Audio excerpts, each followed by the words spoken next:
बिस्मिल्लाहिर्रहमानिर्रहीम। अस्सलामु अलैकुम डियर स्टूडेंट्स। दुआ है अल्लाह ताला हम सब को अपने हिफ्ज़ व अमान में रखे।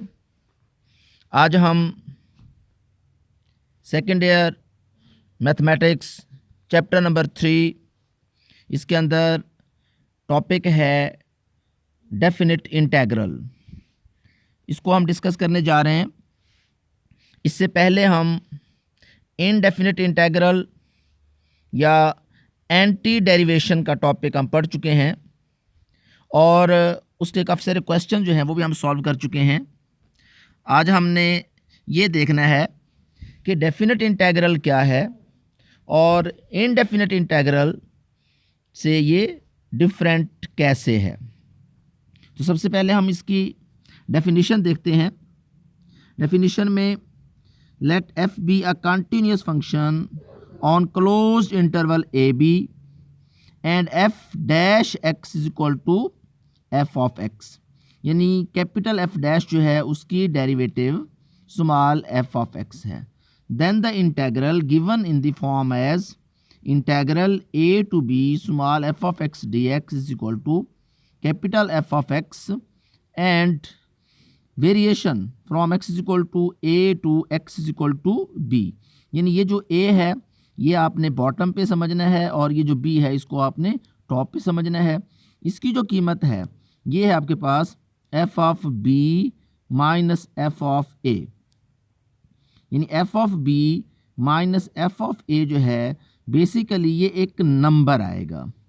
अब ऐसा इंटेग्रल जो इस शक्ल में होगा और उसका आंसर जो है वो कोई रियल नंबर होगा या डेफिनेट क्वांटिटी होगी, तो इस इंटेग्रल को हम नाम देते हैं डेफिनेट इंटेग्रल। किसका? f का। और ये कहाँ से कहाँ तक होगा? From x is equal to a to x is equal to b। अब इसके अंदर चंद इंफॉर्मेशंस हैं आपने याद रखनी है। इसके अंदर x is equal to a जो है ये वाली वैल्यू, इसको इस इंटेग्रल की लोअर लिमिट हम कहते हैं। तो पहला पॉइंट जो है x is equal to a is called lower limit of the integral and x is equal to b is called upper limit. और वो फंक्शन f ऑफ x जिसको आप इंटीग्रेट कर रहे हैं उसको हम मैथ की लैंग्वेज में बोलते हैं इंटीग्रैंड, यानी f ऑफ x जो है वो इंटीग्रैंड है, x is equal to b जो है वो अपर लिमिट है, x is equal to a जो है वो लोअर लिमिट होगी, और f of b minus f of a जो है ये बेसिकली क्या होगा? एक रियल नंबर होगा। यानी एक यूँ समझ लें ये कोई ना कोई डेफिनेट क्वांटिटी होगी जो हमें इस शक्ल में मिलेगी। सबसे पहले हम एक एग्जांपल डिस्कस करते हैं। देखिए ये एक डेफिनेट इंटेग्रल है जो cos ऑफ t dt का है और इसकी जो लोअर लिमिट है वो π/6 है और जो अपर है वो π/3 है। अब हमने सबसे पहले ये देखना है कि कॉज की इंटीग्रेशन क्या है, वो आपने लास्टली पढ़ा हुआ है, वो है साइन। अब देखें ये t जो है ये एज अ वेरिएबल है, यहाँ ये t भी हो सकता है, ये x भी हो सकता है। तो हम इसकी यहाँ पे जो है इंटीग्रेशन और फिर लोअर लिमिट और फिर ये अपर लिमिट। तो पहले हम इस t में अपर लिमिट रिप्लेस करेंगे, यानी t की जगह हम क्या लगाएंगे? π/3, फिर माइनस की अलामत डालेंगे और फिर साइन में ये जो t है t की जगह जो है आपके पास लोअर लिमिट आ जाएगी। यानी पहले आपने अपर लिमिट t की जगह रिप्लेस करनी है, फिर माइनस लगाकर उसी फंक्शन में जो वेरिएबल है उसकी जगह लोअर लिमिट लगा देनी है। उसके बाद आपको मालूम है कि साइन π/3 जो है वो 3 का स्क्वायर रूट डिवाइडेड बाई 2 होता है और साइन π/6 जो है यानी आपके पास 1/2 होता है। जब आप इसका एलसीएम लेंगे तो 2 मिलेगा और 3 का स्क्वायर रूट -1 डिवाइडेड बाय 2, ये हमें वैल्यू या आंसर मिल जाएगा। अब ज़रा गौर से देखें, अगर इस इंटेग्रल में ये लिमिट्स ना होती तो फिर इसका जो आंसर आना था वो आना था sine of t plus c, यानी c mean constant of integration. तो वो कहलाता है इनडेफिनिट इंटेग्रल। इनडेफिनिट में आपको बहुत सारे फंक्शंस की शक्ल में जवाब मिलता है, जबकि डेफिनेट इंटेग्रल में आपको क्या मिलेगा? एक नंबर मिलता है। उसके बाद इसकी कुछ प्रॉपर्टीज़, हम वैसे तो बहुत सारी प्रॉपर्टीज़ हैं लेकिन यहाँ पर हम चंद वो प्रॉपर्टीज़ डिस्कस करेंगे जिनको यहाँ MCQ के लिए याद रख सकते हैं।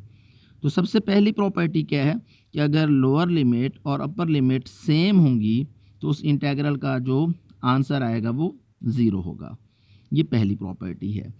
दूसरी प्रॉपर्टी क्या है कि अगर आप लोअर और अपर लिमिट्स जो हैं उनको चेंज करना चाहते हैं, उनकी पोजीशन बदलना चाहते हैं, तो फिर आप क्या करेंगे, इंटीग्रल के बाहर जो है अलामत उसकी क्या कर देंगे, माइनस कर देंगे। और तीसरी प्रॉपर्टी क्या है कि अगर ए और बी के दरमियान कोई नंबर सी है तो हम क्या करेंगे, ए से बी का जो इंटीग्रल है उसकी हम दो हिस्से बना देंगे। ए से C integral f x d x अलहदा हो जाएगा और सी से B integral f of x d x. जब इनको हम ऐड अप करेंगे, सम अप लेंगे, तो फिर हमें यही वैल्यू मिलती है। तो ये 3 कॉमन प्रॉपर्टीज़ हैं। इसके अलावा इसकी और भी बहुत सारी प्रॉपर्टीज़ हैं, लेकिन यहाँ हम सिर्फ 3 ही डिस्कस कर रहे हैं। उसके बाद हम एक्सरसाइज 3.6 के चंद क्वेश्चन जो हैं वो आपसे शेयर करूँगा। अब देखें, फ़र्ज़ करें पहला क्वेश्चन है, हमने इस डेफिनेट इंटीग्रल को इवेल्युएट करना है, यानी इसकी कीमत निकालनी है। लोअर लिमिट 1 है, अपर लिमिट 2 है और जो फंक्शन है वो है एक्स स्क्वायर प्लस 1। सबसे पहले हम क्या करेंगे, एक्स स्क्वायर की इंटीग्रेशन लेंगे। एक्स स्क्वायर की इंटीग्रेशन आपने पढ़ी है, एक्स की पावर जो है वो 2 है, उसमें 1 ऐड कर देंगे तो एक्स की 3 डिवाइडेड बाय 3 हो जाएगा। उसके बाद फिर प्लस 1। अब जो 1 है, 1 की इंटीग्रेशन एक्स के लिहाज से यूँ समझ लें एक्स आएगी। फिर हमने क्या करना है, ये लाइन लगाकर नीचे लोअर लिमिट और ऊपर अपर लिमिट। तो सबसे पहले आपने x की जगह 2 पुट करना है, यहाँ भी। फिर उसके बाद हम क्या करेंगे, माइनस की साइन लगाकर x की जगह लोअर लिमिट, यहाँ भी 1, यहाँ भी 1। फिर हम क्या करेंगे, इनको सिंप्लीफाई कर लेंगे। अब हम देखें, इसका एलसीएम ले लेंगे, 2 में से मान जो है वो माइनस कर देंगे और इसका आंसर जो है वो 10 डिवाइडेड बाय 3 आ जाएगा। यानी इसको इवेल्युएट करना कोई मुश्किल नहीं है, जस्ट अपर लिमिट्स पुट कर देनी है और फिर आपने माइनस लगाकर लोअर लिमिट्स पुट कर देनी है और उसके बाद सिंप्लीफिकेशन होगी। इसी तरह एक और क्वेश्चन है इसी एक्सरसाइज का, क्वेश्चन नंबर 10 है।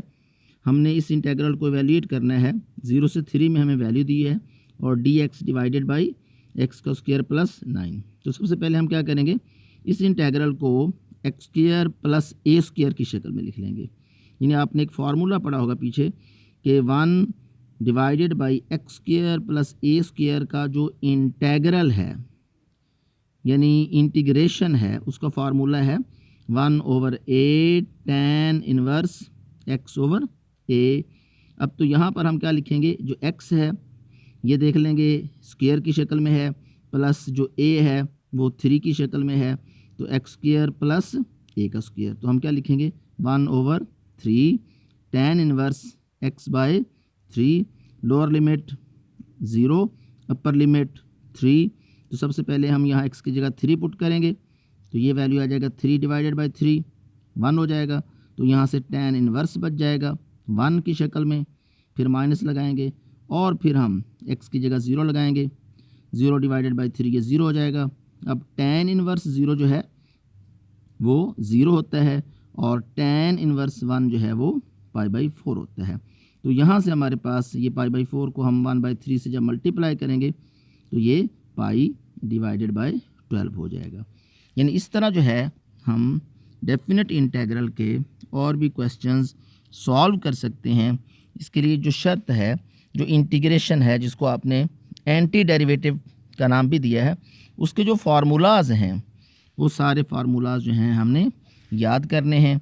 यानी इसमें इंटीग्रेशन की आप चाहें सब्स्टिट्यूशन से भी क्वेश्चंस को सॉल्व कर सकते हैं, डायरेक्ट फार्मूलाज की मदद से भी आप उनको सॉल्व कर सकते हैं। डेफिनेट इंटीग्रल में जो अहम चीज़ है वो इंटीग्रेशन के बाद वैल्यूज़ को सब्स्टिट्यूट करके आपने आंसर निकालना है। तो इस तरह जो है आपने और भी क्वेश्चंस जो हैं उनकी प्रैक्टिस करनी है और देखना है कि आपको क्वेश्चंस जो हैं वो सब के सब आने चाहिए। इसकी डेफिनेशन भी आपने रिवाइज़ कर लेनी है। इंशाल्लाह नेक्स्ट जो है हम डेफिनेट इंटीग्रल जो है उसका यूज़ या उसकी एप्लीकेशन जो है वो डिस्कस करेंगे। अल्लाह हाफिज़।